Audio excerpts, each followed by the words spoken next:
Hi అండి, welcome back to my channel. ఈ రోజు నుంచి మనం అంటే పాలిటీ కంప్లీట్ అయిపోయింది కదా, ఇప్పటి నుంచి మనం PT365 ఎన్విరాన్మెంట్ అనేది స్టార్ట్ చేద్దాం. సో ఇది కూడా ఎంత ఫాస్ట్ కుదిరితే అంత నేను కంప్లీట్ చేయడానికి ట్రై చేస్తాను. థ్యాంక్ యూ సో మచ్ నన్ను ఎంకరేజ్ చేస్తున్నందుకు. అండ్ ఫస్ట్ టాపిక్ వచ్చేసి మనకి క్లైమేట్ చేంజ్. సో ఈ క్లైమేట్ చేంజ్ గురించి మనకి ఫస్ట్ టాపిక్ ఏముందంటే అండి, గ్లోబల్ సినారియో. ఈ IPCC 6th అసెస్మెంట్ రిపోర్ట్ అనేది రిలీజ్ చేసింది. ఇది పార్ట్ 3. యాక్చువల్లీ ఏంటంటే IPCC inter governmental panel on climate change. ఇది ఒక ఇంటర్ గవర్నమెంటల్ ప్యానెల్ అనమాట. సో ఇది IPCC ఏం చేస్తుందంటే ప్రతి అసెస్మెంట్ అనేది రిపోర్ట్ అనేది రిలీజ్ చేస్తుంది. పార్ట్ 1, పార్ట్ 2, పార్ట్ 3 అలా పార్ట్ 3గా త్రీ పార్ట్స్గా రిలీజ్ అయితే చేస్తుంది.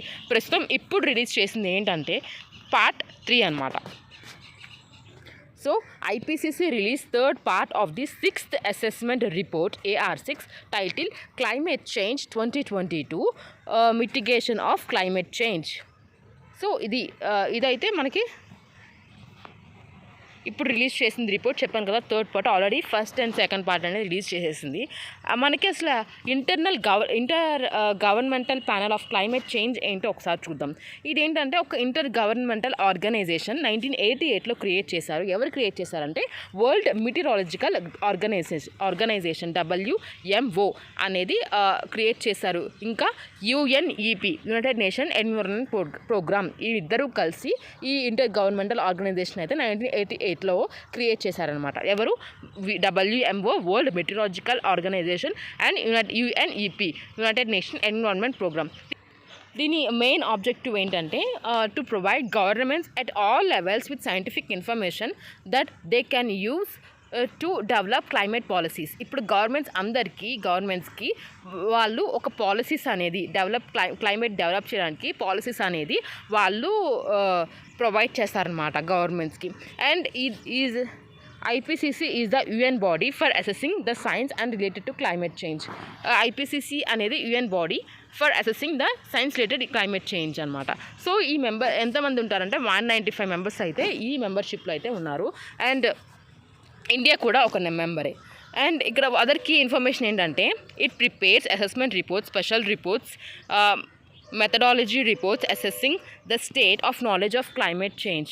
However, it does not itself engage in scientific research. IPCC was awarded as the Nobel Prize in 2007.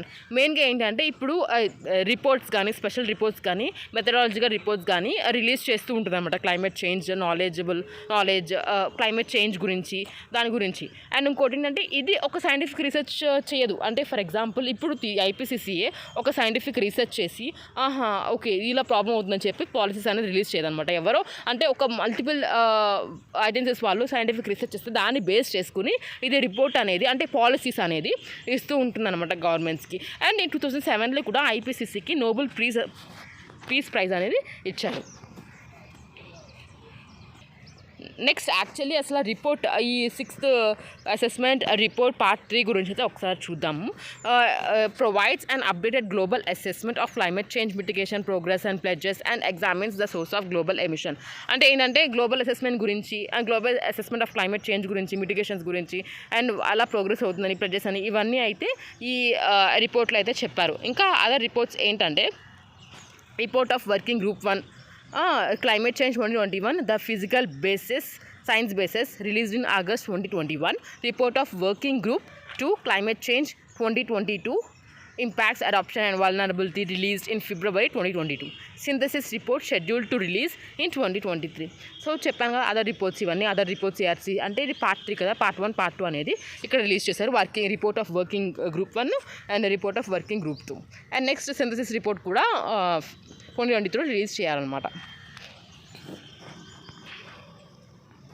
Next ఇప్పుడు ఏంటంటే మనకి టార్గెట్స్ ఏంటంటే ఒకసారి అయితే చూద్దాం. సో మిటిగేషన్ టార్గెట్స్ ఏంటి ఫర్ ఒకవేళ క్లైమేట్ గోల్స్ మనదు అచీవ్ చేయాలంటే యాజ్ పర్ IPCC ప్రకారం ఇప్పుడు గ్లోబల్ వార్మింగ్ అనేది 1.5 కల్లా లిమిట్ చేయడం అనమాట. అది మెయిన్ మనం ఎప్పటి నుంచో ట్యాకిల్ చేద్దాం అనుకుంటున్నాం.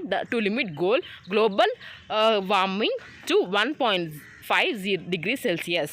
Global GHG emission peak before 2025 reduced by 43% by 2030. 43% అనేది తగ్గించాలి 2030 కల్లా అని చెప్పారనమాట. మళ్ళీ reach global net zero CO2 emission in early 2050s. అంటే CO2 అసలు నెట్ జీరో ఎమిషన్స్ అయితే ఉండాలని చెప్పి 2050 కల్లా వీళ్ళ goal. Methane reduced by 24%. Methane reduced by 34% by 2030. So methane అనేది 34% అనేది తక్కువ మనం రెడ్యూస్ చేయాలి ఎమిషన్స్ అనేది 2030 కల్లా అని చెప్పి. నెక్స్ట్ ఏంటంటే to limit global warming to 2 degrees Celsius, global GHG emissions peak before 2025 reduced by 27% by 2030. Reach global net zero CO2 emissions around the early 2070s. So ఇవనేది వాళ్ళ మెయిన్ గోల్. మెయిన్గా ఏంటండి, మనం 1.5 degrees Celsius global warming limit చేయాలి, అంతకంటే ఎక్కువ అవ్వకూడదు global warming అనేది మెయిన్ అది టార్గెట్. మళ్ళీ 43% కల్లా రెడ్యూస్ అయితే అయిపోవాలి. సో 2030 కల్లా అది. నెక్స్ట్ CO2 ఎమిషన్స్ అనేవి 2050 నెట్ జీరో అయిపోవాలి, 2070స్లో కూడా నెట్ జీరో అయిపోవాలి. మీథేన్ రిడక్షన్ అనేది ఉండాలి, అంటే రెడ్యూస్ అయితే మనం చేయాలి 34% బై 2030 వరకు 2030లోగా. ఒకసారి ఎమిషన్స్ ట్రెండ్స్ అయితే చూద్దాం. 2010 నుంచి 19 వరకు నెట్ ఆంథ్రోపోజెనిక్ ఎమిషన్సే ఎక్కువ ఉన్నాయన్నమాట. గ్రీన్ హౌస్ గ్యాస్ ఎమిషన్సే ఎక్కువ ఉంది. ఇంకా రైజ్ అవుతుందని చెప్పారా. Total net anthropogenic GHG emissions continue to rise. And 1850 నుంచి ప్రెజెంట్ వరకు ఏంటంటే నెట్ CO2 ఎమిషన్స్ అనేది జరిగినాయి. అండ్ నెక్స్ట్ మళ్ళీ net anthropogenic green house gases emissions increased since 2010 నుంచి ఇంక్రీజ్ అవుతుందన్నమాట. అంటే globally average annual GHG emissions during 2010 to 19 higher than any previous decade. అంటే ఇంతకుముందు డెకేడ్స్ కన్నా 2010 నుంచి 19కి ఎక్కువే మనకి గ్రీన్ హౌస్ గ్యాసెస్ ఎమిషన్స్ అనేది జరిగినాయి. Rate of growth between 2010 and 2019 lower then precious decade. So next అసలు యాక్చువల్లీ మనకి వరల్డ్ వైడ్గా అంటే మొత్తం ఎలా ఆంథ్రోపోజెనిక్ గ్రీన్ హౌస్ గ్యాసెస్ ఎలా ఉంటాయి. ఫస్ట్ మనకి ఎనర్జీ సెక్టర్ నుంచి 34% నుంచి, అంటే ఎనర్జీ సప్లై సెక్టర్స్ నుంచే మనకి 34% అనేది గ్రీన్ హౌస్ గ్యాసెస్ ఎమిషన్ అవుతుంది. నెక్స్ట్ ఇండస్ట్రీ నుంచి, next agriculture, forestry and other land use, transport and buildings. So వీటి వల్లే మెయిన్గా గ్రీన్ హౌస్ గ్యాసెస్ అయితే అవుతున్నాయి. ఈ దేని బేస్ చేసుకుని ఆంథ్రోపోజెనిక్ అంటే మనుషులు చేసే, అంటే హ్యూమన్స్ చేసే వేస్ట్ అనమాట గ్రీన్ హౌస్ గ్యాసెస్ అనమాట. సో ఎనర్జీ సప్లై మళ్ళీ industries, agriculture, forestry and other land use, transport, building. So మనం ఇంకోటి ఏంటంటే ఎగ్జామ్లో ఏది ఎక్కువ ఆంథ్రోపోజెనిక్లో అంటే హ్యూమన్స్ ఏది ఎక్కువ percentage green house gas emissions జరుగుతున్నాయని చెప్తే మనకి అసెండింగ్ కానీ డిసెండింగ్ కానీ జస్ట్ ఊరికి మనకి ఓవర్ వ్యూకి ఒకసారి గుర్తుపెట్టుకోండి. ఎనర్జీ ఎక్కువ, మనకి ఇప్పుడు ఎనర్జీ కావాలి కాబట్టి ఎనర్జీ ఎక్కువ, next industry, next agriculture, transport, building. So next ఇక్కడ ఏంటంటే variation in regional contribution to global greenhouse gases. So first at least 18 countries అనేది sustained greenhouse gases emissions reductions for longer than 10 years. So మెయిన్గా ఏంటంటే ఇప్పుడు మనకి island countries కానీ లేకపోతే developing countries కానీ చిన్న కంట్రీస్ ఉంటాయి కదా. సో వాళ్ళు అనేది ఎమిషన్స్ అనేది చాలా తక్కువగా ఉంటాయి. అది అసలు ఆబ్వియస్లీ మినిమల్ ఉంటాయి అనమాట, ఎందుకంటే అక్కడ ఇండస్ట్రీస్ కానీ ఏమీ ఉండవు. సో అది చెప్తున్నారు.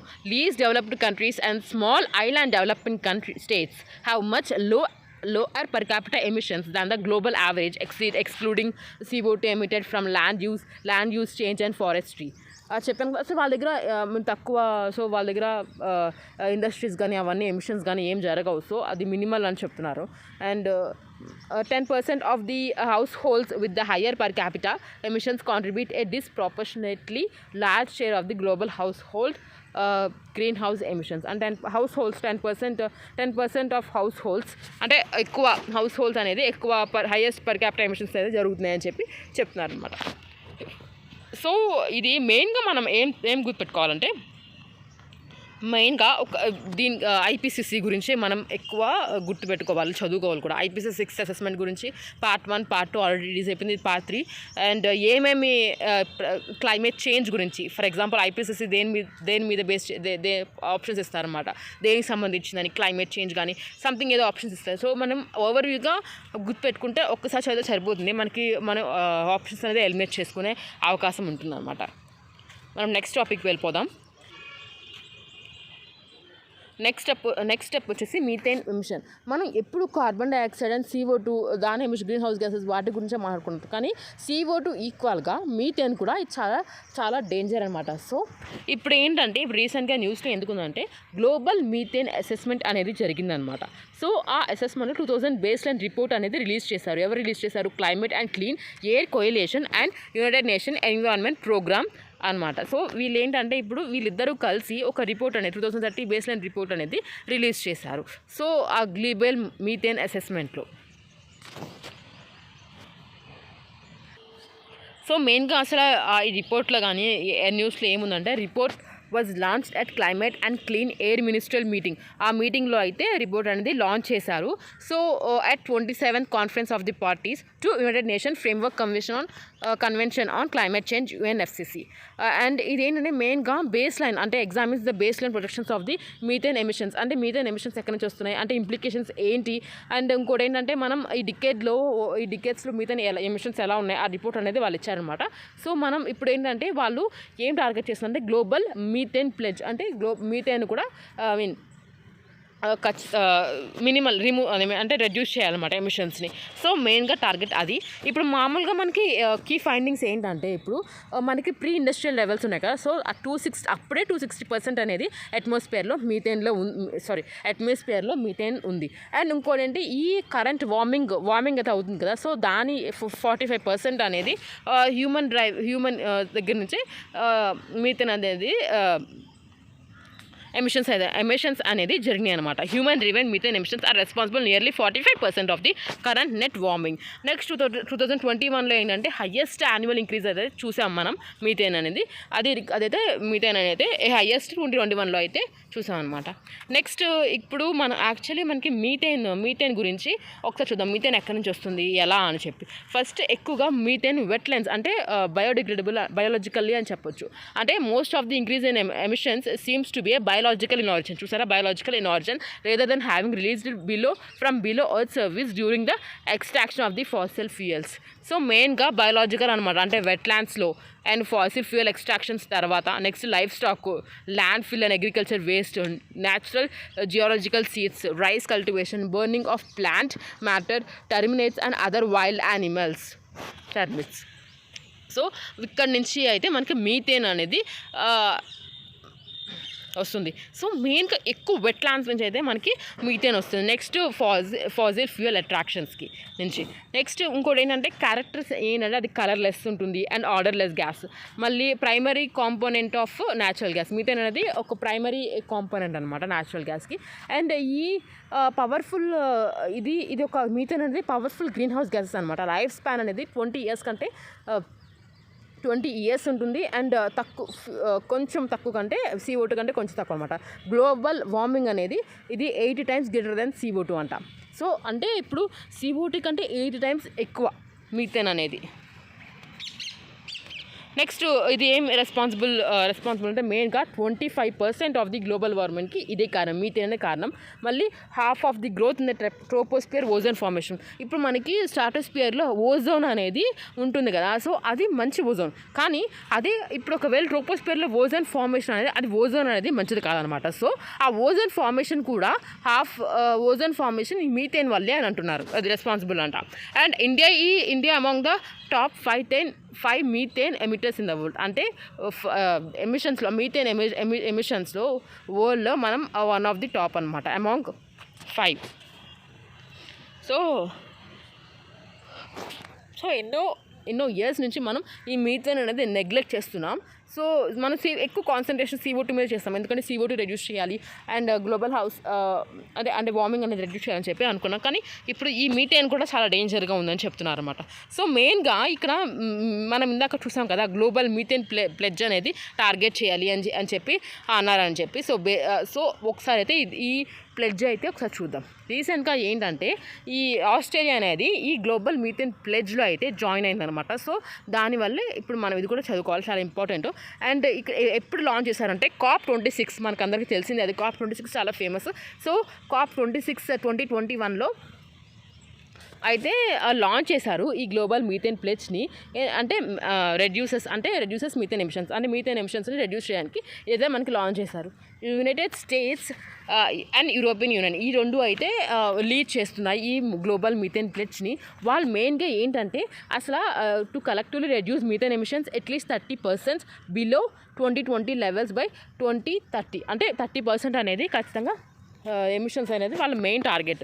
మళ్ళీ మెంబర్షిప్స్ ఎవరు ఉండాలంటే 100 country participants together responsible for the 45% of the global human caused methane emissions. అంటే 100 కంట్రీస్ అనేది రెస్పాన్సిబుల్ అంట 45% of the global human caused, అంటే మనుషులు చేసే హ్యూమన్ కాజ్డ్ మీథేన్ ఎమిషన్స్.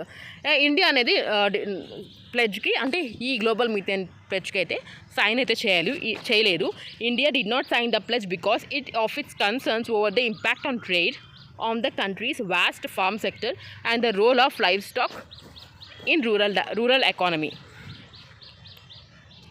మెయిన్గా ఏంటంటే ఇక్కడ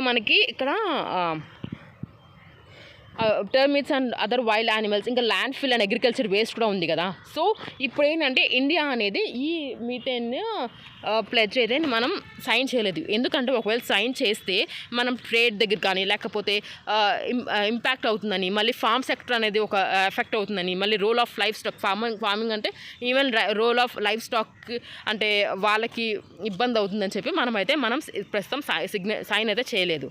ఇండియా అనేది did not sign the pledge. Next ఈ గ్లోబల్ ఎనర్జీ మానిటర్ ఏంటంటే as per GM Global Energy Monitor, just 30 fossil fuels company account for nearly half of the planet warming methane emitted by the world energy sector. Next, non-profit organization which aims to develop and share information in support of worldwide movement for clean energy. అంటే ఈ global energy monitor ప్రకారం ఏంటంటే 30 fuel కంపెనీసే nearly half of the ప్లానెట్ని అయితే warm చేస్తుంది అనమాట మీథేన్తో. నెక్స్ట్ ఈ NGO ఉంది, నాన్ ప్రాఫిట్ ఆర్గనైజేషన్ ఉంది కదా. సో అది మెయిన్గా ఏంటంటే ఇప్పుడు డెవలప్ చేసి ఒక ఇన్ఫర్మేషన్ అనేది షేర్ చేయాలని, ఎందుకు వరల్డ్ వైడ్ మూవ్మెంట్ జరుగుతుంది కదా. సో క్లీన్ ఎనర్జీకి సపోర్ట్ చేస్తుంది అనమాట. Next international methane emission observatory. ఈ అబ్జర్వేటరీ ఏంటంటే ఇప్పుడు ఈ అబ్జర్వేటరీ అనేది UNEP ఇనిషియేటివ్ అనమాట. 2021లో లాంచ్ చేశారు. ఇదేంటంటే దీని రిపోర్ట్లో ఏం చెప్పిందంటే మనం ఫాస్టెస్ట్ వే అంటే ట్యాకిల్ చేయాలి, క్లైమేట్ చేంజ్ ట్యాకిల్ చేయాలి అంటే ఫాస్టెస్ట్ వే ఏంటంటే షార్ట్ టర్మ్లో ఇది ఈ మీథేన్ ఎమిషన్స్ అనేది కట్ చేయడం అనమాట. సో మెయిన్గా రిపోర్ట్లో ఇదే చెప్పింది. అండ్ ఈ IMEO మెయిన్ ఎయిమ్ ఏంటంటే to catalyse reduction of the methane emissions starting with fossil fuel sector. ఈ ఫ్యూయల్ ఎక్స్ట్రాక్షన్స్లో మనకి ఒక ఎంతైతే ఎమిషన్స్ జరుగుతున్నాయో దాంట్లో NEP అంటే దాంట్లో మీథేన్ ఎమిషన్ని రెడ్యూస్ చేయడం అనమాట. సో మెయిన్ టార్గెట్ వీళ్ళు ఇదే. మళ్ళీ ఇంకోటి ఏంటంటే core implementation partner of the global methane pledge. అంటే ఒక గ్లోబల్ మీథేన్ ప్లెడ్జ్తో పాటు ఒక కోర్ ఇంప్లిమెంటేషన్ అయితే చేయాలి. Next NASA earth surface mineral dust source investigation mission కూడా ఉంది. సో ఈ మిషన్స్ మెయిన్గా ఏంటంటే ఈ methane super emitters were mapped by NASA's Earth Surface Mineral Dust Source Investigation. So ఈ మీథేన్ సూపర్ ఎమిటర్స్ అంటే మీథేన్ మెయిన్గా అక్కడి నుంచి ఎమిటర్స్ అన్న ఒక మ్యాప్ అయితే చేసి పెట్టారనమాట. ఎవరు? NASA earth surface mineral dust source investigation.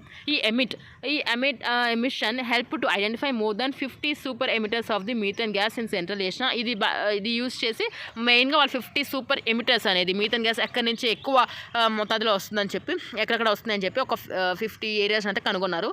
అదేమో central Asia, west Asia and southern Asia of USA అనమాట. నెక్స్ట్ ఈ సూపర్ ఎమిటర్స్ ఏంటంటే facilities, equipment and other infrastructure typically in the Faasil fuel, waste are agriculture sectors and emit methane at high rates. So ఇవన్నీ అయితే ఎక్కువ methane high రేట్స్లో అయితే అంటే ఎక్కువ మోతాదులో అయితే రిలీజ్ చేస్తాను అనమాట. మెయిన్గా మనం ఏమేమి గుర్తుపెట్టుకోవాలంటే ఈ గ్లోబల్ మీథేన్ అసెస్మెంట్ గురించి అండ్ మీథేన్ ఎక్కడి నుంచి వస్తుంది, మెయిన్గా వెట్లాండ్స్ నుంచి, మళ్ళీ నెక్స్ట్ ఎక్కువ వెట్లాండ్స్ నుంచి, దాని తర్వాత నుంచి Faasil fuel extraction, next life stock. మనకి ఇప్పుడు మనం గ్లోబల్ మీథేన్ ప్లెడ్జ్లో అయితే ఆస్ట్రేలియా జాయిన్ అయింది, కానీ మనం జాయిన్ అయ్యేది ఎందుకంటే మన లైఫ్ స్టాక్ కానీ లేకపోతే మన అగ్రికల్చర్ సెక్టర్ కానీ ఫార్మ్ సెక్టర్ కానీ ఇంపాక్ట్ అవుతుంది, రేట్కి ఇంపాక్ట్ అవుతుందని చెప్పి మనం ఇండియా అనేది జాయిన్ అవ్వలేదు. అండ్ నెక్స్ట్ ఇక్కడ మనం ఇంటర్నేషనల్ మీథేన్ ఎమిషన్ అబ్జర్వేటరీ కూడా ఒకసారి అయితే గుర్తుపెట్టుకోవాలి. నెక్స్ట్ టాపిక్ వచ్చేసి ocean acidification and Arctic ice. ఇప్పుడు మెయిన్గా ఏంటంటే న్యూస్లో ఎందుకు ఉందంటే ఇప్పుడు ఆర్టిక్ ఏరియా ఉంది చూసారా, అది ఎక్కువ అయితే చేంజ్ అయిపోతుంది అనమాట. వెన్ కంపేర్ టు 4 times ఎక్కువ అనేది చేంజ్ అయిపోతుంది మనం నార్మల్ ల్యాండ్ కంటే ఆర్టిక్ ఏరియాలో. సో మెయిన్గా అదే మనకి ఇప్పుడు న్యూస్లో ఉందన్నమాట. చెప్పాను కదా, a team of researchers has flagged changing chemistry of western region of the Arctic ocean after discovering STD levels increasing 3 to 4 times faster than the ocean water elsewhere. Arctic అంటే western region of the Arctic వాటర్లో SDD levels అనేది 3 to 4 times ఎక్కువగా ఉందన్నమాట. అంటే ocean water ఇంకెక్కడ ocean water ఉన్నా మనం compare చేస్తే అక్కడ ఎస్డిడి లెవెల్ అనేది 3 to 4 times ఎక్కువ ఉందన్నమాట. సో మెయిన్గా మనకి ఈ ఇక్కడ ఓషన్ ఎసిడిఫికేషన్ ఏంటో ఒకసారి అయితే చూద్దాం. ఈ ఎసిడిఫికేషన్ అనేది ఒక pH లెవెల్ అనేది రెడ్యూస్ అవ్వడం, reduction in the pH of the ocean over the extended period of the time. అంటే ఒక పీరియడ్ టైంలో రిడక్షన్ అవ్వడమే ఈ ఓషన్ ఎసిడిఫికేషన్ మెయిన్. మామూలుగా ప్రైమరీ కాజ్ ఏముంటుందంటే CO2 అనేది వాటర్ అనేది అబ్జర్వ్ చేసుకోవడం ఫ్రమ్ ది అట్మాస్ఫియర్. చూడండి, uptake of the CO2 from the atmosphere. Impacts ఏముంటాయి మెయిన్గా harmful to life forms relying on the carbonate based shells and skeletons, altered marine food chains. అది marine food అనేది ఒక కాలుష్యం అయితే అయిపోతుంది కదా. సో వాళ్ళ ఈవెన్ అంటే దాన్ని బేస్ చేసుకున్న అంటే ఇప్పుడు ఆ ఫుడ్ కోసం బేస్ చేసుకున్న లైఫ్స్ అన్నీ ఎఫెక్ట్ అవుతాయి అనమాట. ద మెయిన్ ఇంపాక్ట్ అదే. నెక్స్ట్ ఇక్కడ ఏంటంటే మనకి radio information of global ocean acidification observing network అనేది ఉందన్నమాట. సో ఆ నెట్వర్క్ గురించి ఏంటంటే అది ఇంటర్నేషనల్ నెట్వర్క్ అనమాట. 2012లో అయితే ఎస్టాబ్లిష్ చేశారు. దీన్ని ఏమంటే అసలు యాక్చువల్లీ ఇప్పుడు డిటెక్ట్ చేయడం, మళ్ళీ ఎక్కడ మెరైన్ ఎకోసిస్టమ్ అనేది ఎక్కడ ఇంపాక్ట్ అవుతుందో అంటే అవన్నీ రిజల్ట్స్ అనేది ఒక ఇన్ఫర్మేషన్గా అవైలబుల్గా అందరికీ మోడలింగ్ స్టడీస్ అయితే ఇస్తారనమాట. సో ఇది అంటే to detect and understanding the drivers of the ocean acidification in historian coastal open ocean environments, the resulting impacts on marine ecosystems, and to make information available to optimize modeling studies. So main ఏమైతే అది. ఇప్పుడు మనం Arctic region అయితే చూద్దాం. Arctic region మనకి తెలిసింది. So ఇది పైన నార్త్ పోల్లో 66 degrees north of the equator, దాన్ని ఆ ఏరియా అనేది ఆర్టిక్ సర్కిల్ అనేది అంటారు. ఒక్కసారి అయితే చూద్దాం. ఇక్కడ geographical region spreading around the North Pole. And next, centrally define the area within the Arctic Circle, a line of latitude about 66.5 degrees north of the equator అనేది ఆర్టిక్ సర్కిల్ అంటే అంటారనమాట. Significance of Arctic అనేది ఒకసారి చూద్దాం. Melting of ice due to climate change making the region more accessible for economic exploitation, oil and gas reserve metals and minerals. ఈ climate change వల్ల ఆ Arctic circle ఆ సరౌండింగ్స్లో అనేది మనకి ఐస్ అనేది మెల్ట్ అయిపోతుంది అనమాట. సో అలా మెల్ట్ అవడం వల్ల ఈ అంటే చుట్టుపక్కల ఉన్న రీజన్స్ ఏమున్నాయంటే సో వాళ్ళైతే ఆ ఏరియాని ఎకనామిక్ ఎక్స్ప్లాయిటేషన్ అయితే చేయడానికి యాక్సెసిబుల్ ఉందన్నమాట. అంటే ఆయిల్ రిజర్వ్స్ కానీ గ్యాస్ రిజర్వ్స్ కానీ మెటల్స్ మినరల్స్ అవన్నీ అక్కడ ఉన్నాయి కదా. సో దాన్ని ఎక్స్ప్లాయిటేట్ చేయడం దాన్ని బయటకు తీయడానికి అవకాశం అయితే ఏర్పడింది. ఎందుకు క్లైమేట్ చేంజ్ వల్ల ఐస్ మెల్ట్ అయిపోతుంది కదా దానివల్ల. అండ్ ఇంకోటి ఏంటంటే ఇప్పుడు possibilities to open North Sea route or as a new route. అంటే ఇప్పుడు ఏంటంటే అందరూ అక్కడ రూట్ అనేది ఇప్పుడు ఎక్స్ప్లోర్ చేసిన ఆయిల్ కానీ గ్యాస్ కానీ తీసుకెళ్ళడానికి రూట్ కానీ లేకపోతే అసలు అక్కడ ఒక రూట్ అనేది న్యూ ట్రేడ్ రూట్ కానీ ఒకటి ఓపెన్ చేద్దాం కూడా పాసిబిలిటీస్ ఉన్నాయన్నమాట. Health circulate world ocean current characterised as a world's climate change parameter. Characterised as world's climate change parameter అంట. నెక్స్ట్ ఇక్కడ మామూలుగా ఈ ఆర్టిక్ రీజన్లో మెయిన్గా ఇండియాకి ఏమైనా కనెక్షన్ ఉందా అంటే, ఫర్ ఎగ్జాంపుల్ ఏమి అయితే Arctic research programme since 2007 with several expedition undertaken till date. India అయితే చాలా రీసెర్చ్ అయితే జరిపించింది 2007 నుంచి. Unveiled its first Arctic policy. One of the observer in the Arctic Circle, Indian Arctic Station, Himadri, is located at Norway and serves as a hub of Indian scientific investigation since 2008. మెయిన్గా ఏంటంటే 2007 నుంచి researches అయితే కొనసాగుతున్నాయి India. And ఇంకోటి ఏంటంటే Arctic circle ఇది ఒక observer state. Next ఏంటంటే మనకి స్టేషన్ అనేది ఉందన్నమాట, హిమాద్రి స్టేషన్ అనేది ఈ ఆర్టిక్ ప్లేస్లో అయితే 2008 నుంచి ఎస్టాబ్లిష్ చేరుకుంది. అండ్ ఇంకోటి ఏంటంటే మనకి ఇక్కడ ఇన్ఫర్మేషన్ ఇస్తూనే ఉన్నారు రీసెర్చెస్ కోసం. సో మెయిన్గా ఇంపార్టెంట్ హిమాద్రి అనేది గుర్తుపెట్టుకోండి, అది చాలు. అండ్ నెక్స్ట్ ఇంకోటి ఏంటంటే ఈ ఓషన్ ఎసిడిఫికేషన్ ఆర్టిక్ ఐస్ అంటే ఇప్పుడు మనకి చూసాం కదా ఈ ఆర్టిక్ రీజియన్ గురించి ఎలా చెప్పారు, ఎక్స్ప్లోర్ చేస్తున్నారు. సో ఐస్ అనేది ఇక్కడ మెల్ట్ అయిపోతుంది. సో ఎక్స్ప్లోర్ చేయడానికి చాలా అవకాశాలు అయితే ఉన్నాయి. మళ్ళీ న్యూ ట్రేడ్ పాసిబిలిటీ కూడా ఉంది. మెయిన్గా ఈ ఆర్టిక్ సర్కిల్ ఎవరెవరు బార్డరీస్ అనేది ఒకసారి అయితే చూద్దాం. కెనడాకి, యుఎస్ఏకి, రష్యాకి, డెన్మార్క్, నెక్స్ట్ ఇంకే ఏమేమి మెయిన్ ఫిన్లాండ్కి ఉంది, స్వీడన్. సో ఇవైతే మనం మెయిన్గా గుర్తుపెట్టుకోవాలి. అండ్ ఒక్కసారి అయితే ఈ సీస్ కూడా ఒకసారి గుర్తుపెట్టుకోండి. అయితే రిలేటెడ్ న్యూస్ అయితే ఒకసారి చూద్దాము. Arctic amplification. ఇప్పుడు ఆర్టిక్ యాంప్లిఫికేషన్ అంటే ఏంటంటే ఇప్పుడు ఆర్టిక్ అనేది 4 times ఎక్కువ హీట్ అవుతుంది నార్మల్ రీజియన్ అంటే మొత్తం మిగతా వరల్డ్తో కంపేర్ చేసుకుంటే. సో దాన్ని ఆర్టిక్ యాంప్లిఫికేషన్ అంటారు అనమాట. Arctic is heating up 4 times as fast as the rest of the world due to Arctic amplification. So ఇప్పుడు యాంప్లిఫికేషన్ మెయిన్గా ఈ ఆర్టిక్ యాంప్లిఫికేషన్ వల్ల కాజెస్ ఏంటంటే గ్లోబల్ వార్మింగ్. ఇది ఆర్టిక్ యాంప్లిఫికేషన్ ఏంటంటే నియర్ సర్ఫేస్ ఏరియా ఉంటుంది కదా, ఆ టెంపరేచర్ అనేది చేంజ్ అయిపోతుంది అనమాట over Arctic related to lower attitudes.